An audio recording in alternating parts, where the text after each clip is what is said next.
અને મારી બિલાડી નદી કિનારે માછલી મારવા ગયા હતા એટલે એક નાની એવી માછલી મળી હતી એટલે મીંદડીએ એના બચ્ચાને રાખવા આપી દીધી. પછી જલ્દીથી અમે સાયકલ લઈને ઘરે ભાગવા માંડ્યા કેમ કે ઘરે જઈને એ માછલીની એની ફ્રાય બનાવવાની છે એટલે અમે જલ્દીથી પેન્ડલ મારવા માંડ્યા.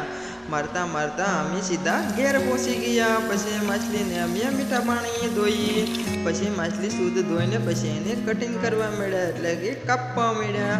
પછી અમે માછલીને જલ્દીથી કાપવા માંડ્યા. પછી જલ્દીથી કાપીને માછલીને કઢાઈમાં મૂકી દીધી. પછી કઢાઈમાં મૂકીને અમે તેલ નાખી દીધું એટલે કે કઢાઈમાં માછલીની ફ્રાય બનાવવા માટે તેલ તો જરૂરી છે એટલે અમે અડધું તેલ નાખ્યું. પછી તેલ નાખી અને એમાં બટેટા નાખ્યા. પછી બટેટા નાખી અને પછી માછલીને પણ અમે એમાં નાખી દીધી. પછી માછલીને નાખીને અમે હરખીથી માછલીને નાખીને પછી અમે હલાવવા માંડ્યા એટલે ચમચીએ હલાવવા માંડ્યા કેમ કે પછી માછલીને બહુ મસ્ત ફ્રાય મેં કઢાઈમાં બનાવી અને એનું બધું પણ